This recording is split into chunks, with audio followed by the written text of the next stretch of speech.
Pretty much everything we're doing right now is the hard side. And the hard side has a lot of strategy to it. There's a lot of thought given to placement of the feet, angle of attack, attack high, attack low, attack left, attack right, mislead, use combinations. It's all part of the bag for the hard side.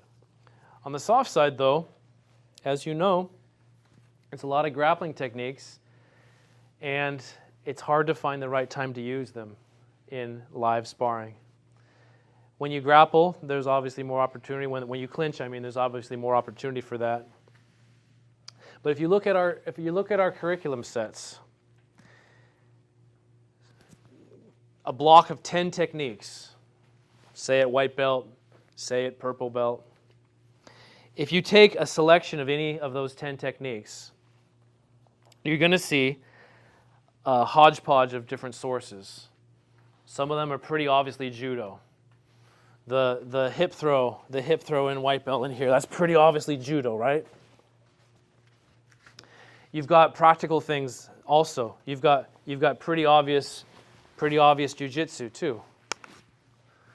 And then you have a rare few techniques that really cause everybody a lot of trouble. And those techniques are impossible to do even in slow practice. And those techniques are Aikijujutsu. And what techniques are the Aikijujutsu? And I mean the ones that involve the circles like this and so forth, right?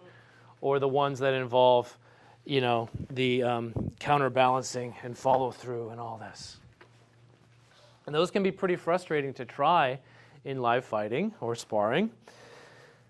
Again, because you can't even get them in the static practice, like the S-lock.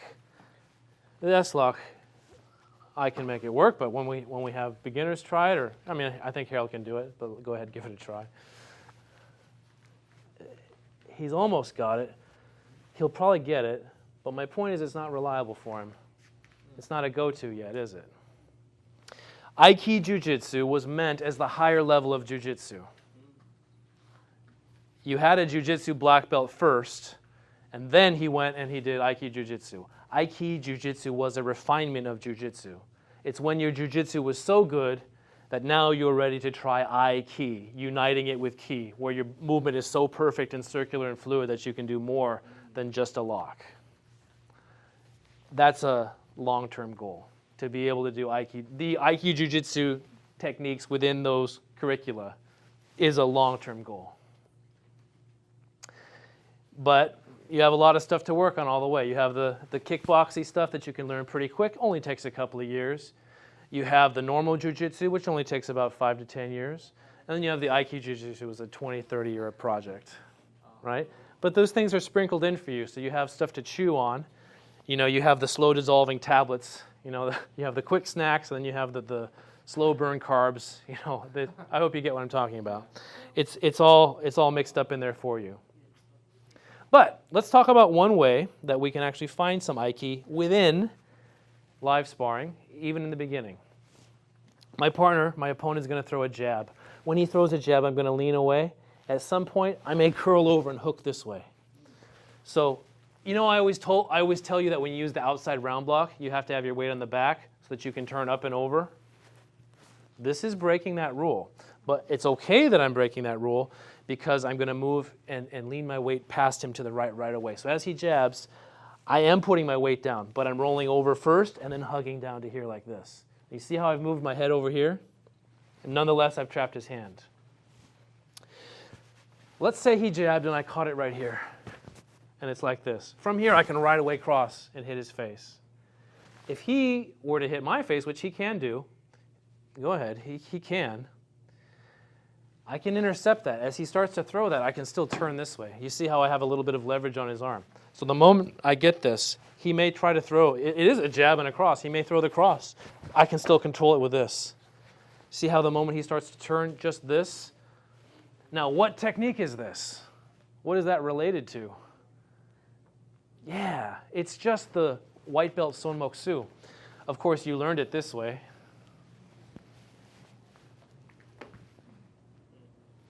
But that principle exists in this.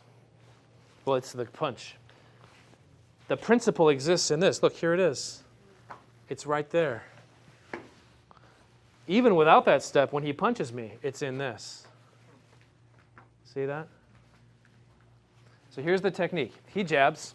You circle over, you lock here. From here, you can sit here, you can knee, or you can follow through. But it's pretty practical, pretty handy to do. Now, obviously from fighting position, even if he doesn't punch, you can always clap down like this. This descends, it tends to snag at the natural flare of his wrist. So just sliding down like this, it's pretty easy to kind of catch hands this way. And you don't have to like zoom in and zero in on it and then catch it right like that. That'd be pretty impossible. But if you just trace the contour of his shoulder and down, it's naturally going to catch here. So even in the midst of fighting, you could be and then here you can there. It's pretty easy to catch this. And from here you can do the same thing.